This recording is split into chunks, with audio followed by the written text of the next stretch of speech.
दोस्तों नमस्कार। दोस्तों आज फिर हम आप लोगों के बीच एक नए टॉपिक के साथ हाजिर हैं। दोस्तों आज हम जिस टॉपिक पर चर्चा करने जा रहे हैं वो टॉपिक है कि आईआरडीए एक नई रूल लेके आने वाली है बहुत जल्द।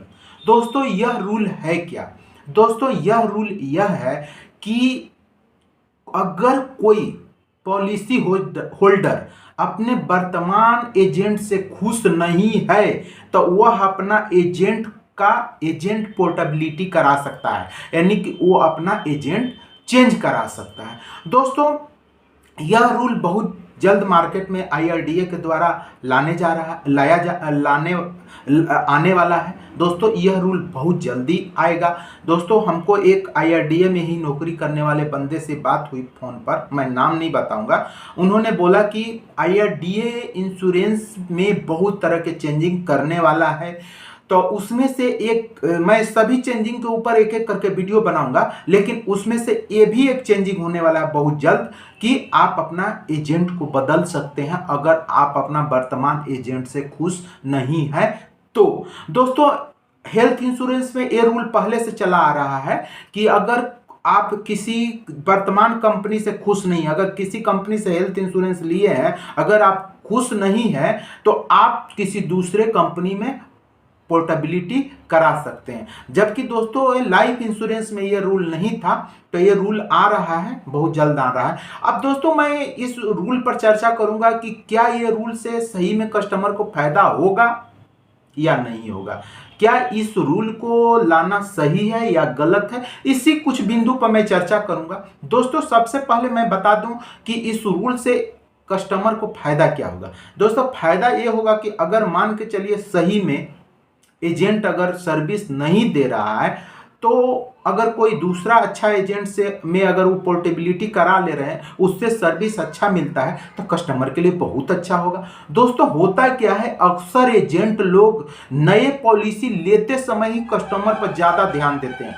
क्योंकि नए पॉलिसी खुलते समय एजेंट को मोटा कमीशन मिलता है। उसके बाद धीरे धीरे एजेंटों को कमीशन कम होते जाता है, जिसके कारण एजेंट कम ध्यान देते हैं किसी कस्टमर पर। और दोस्तों होता क्या है, दूसरा पॉइंट, पहला पॉइंट मैं ये बता दिया, दूसरा पॉइंट दोस्तों होता क्या है, अक्सर कंपनी में क्या है ना कि यूनिट मैनेजर ब्रांच मैनेजर होते हैं, तो उन लोग को रिस्पॉन्सिबिलिटी होती है कि एजेंट बना और धंधा उठाओ। दोस्तों यूनिट मैनेजर को टारगेट रहता है कि महीना में 2 लाख करना है, 3 लाख 4 लाख, इसी तरह से हर कंपनी का अलग अलग टारगेट होता है। तो वो टारगेट के लिए यूनिट मैनेजर ब्रांच मैनेजर किसी हद को पार कर जाते हैं। दोस्तों वो किसी को भी एजेंट बना देते हैं, कोई राह चलते अहरू गहरू गुंडा बदमाश चोर किसी को भी एजेंट बना देते हैं, क्योंकि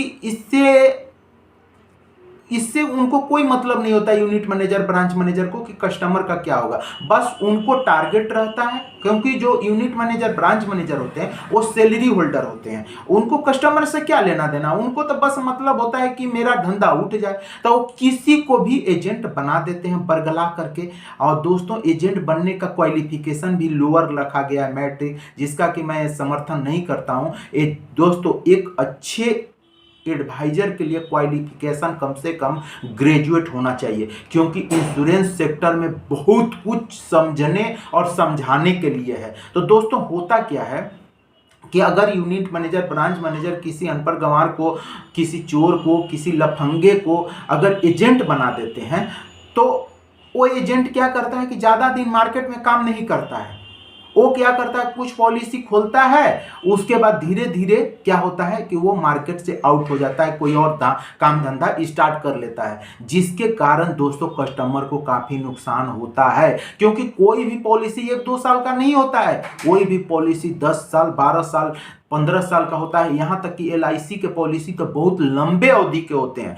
उस अवधि तक अगर आपका एजेंट आपको सर्विस नहीं दे तो रियली आपको प्रॉब्लम तो होगा, बिल्कुल होगा, क्योंकि दोस्तों पॉलिसी लंबे समय के लिए होता है, तो लंबा सर्विस तो चाहिए। तो अगर मान के चलिए एजेंट काम छोड़ दे या एजेंट सर्विस नहीं दे तो प्रॉब्लम तो होगा। और दोस्तों अगर इस प्रॉब्लम के कंडीशन में अगर आप दूसरे एजेंट के पास जाते हैं तो दूसरा एजेंट हेल्प नहीं करता है, और नहीं भी करना चाहिए। मैं भी इसका समर्थन करता हूं, क्योंकि दोस्तों अगर मान के चलिए आप रेलवे में नौकरी करते हैं तो फ्री में करते हैं, रेलवे से आप सैलरी लेते हैं।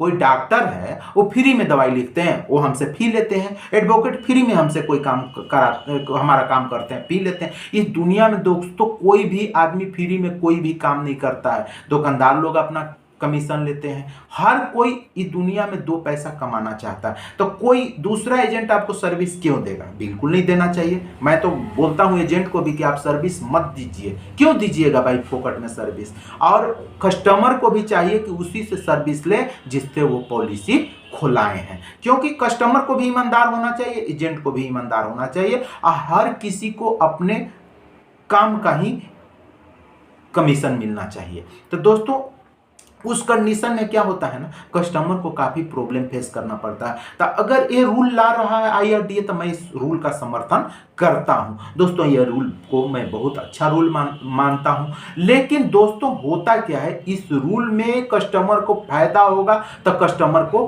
घाटा भी होगा। दोस्तों कस्टमर को अब घाटा क्या होगा? पहले तो मैंने फायदा बता दिया, अब घाटा बता रहा हूं। दोस्तों अगर ऐसा रूल सही में IRDA बहुत जल्द ला देती है तो दोस्तों कस्टमर को एक एजेंट दूसरे एजेंट का बुराई करके बरगलाने का प्रयास करेंगे, क्योंकि दोस्तों कोई भी एजेंट किसी दूसरे एजेंट का बड़ाई कभी नहीं कर सकता। आप डायरी में लिख लीजिए, कभी कर ही नहीं सकता है, क्योंकि दोनों का एक ही धंधा है। तो दोस्तों अगर ये रूल IRDA सही में ला ही देता है तो दोस्तों कस्टमर को बरगलाने के लिए बहुत सारे एडवाइजर जाएंगे कि देखिए फलना ऐसा है, चिलना ऐसा है। तो दोस्तों अगर सही में कोई एजेंट सही काम कर रहा है, आप कोई अगर दूसरा बरगलाने वाला चल जाता है तो इसका पहला तो असर पड़ेगा एडवाइजर पर और दूसरा असर पड़ेगा कस्टमर पर, क्योंकि दोस्तों कस्टमर क्या है ना, बार बार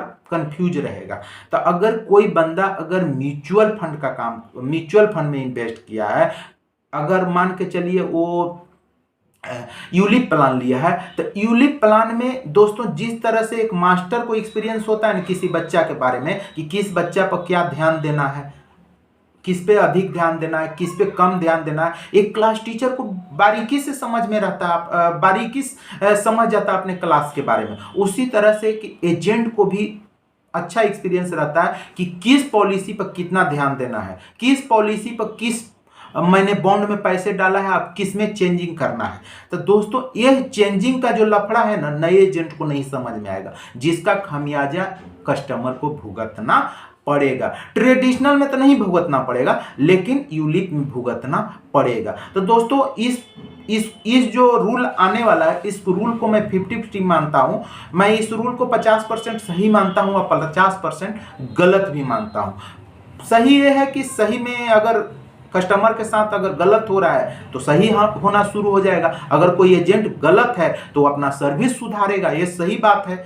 और अगर गलती यह है कि अगर कोई एजेंट किसी कस्टमर को अगर बलगलाने का काम कर रहा है, उसको मिस गाइड करने का काम कर रहा है, तो वहां पर कस्टमर को घाटा भी होगा। तो दोस्तों ये रूल आने के बाद एजेंट भी सही हो जाएंगे जो गलत सर्विस देते हैं, और दोस्तों कस्टमर को भी अपने आप में सुधार करना पड़ेगा, क्योंकि कस्टमर को यह सुधार करना पड़ेगा कि मिसगाइड नहीं हो। दोस्तों अभी भी बहुत ऐसे कस्टमर हैं जो लोभी प्रवृत्ति के होते हैं, और उनको कोई अगर छोटा सा रकम दे देता है ना गिफ्ट में, तो मैं अक्सर कस्टमर को देखता हूं कि वो किसी को पॉलिसी दे देते हैं। तो दोस्तों ये सबसे बचिए। अगर मान के चलिए कोई बंदा आपको 500 का गिफ्ट दे देता है, अगर आपका 5 लाख का मैच्योरिटी कम हो जाएगा तो आपको कितना लॉस हुआ है आप समझ रहे हैं। तो इसीलिए दोस्तों हमेशा एक अच्छे एडवाइजर से ही पॉलिसी खुलाएं और अच्छे एडवाइजर के ही संपर्क में रहें,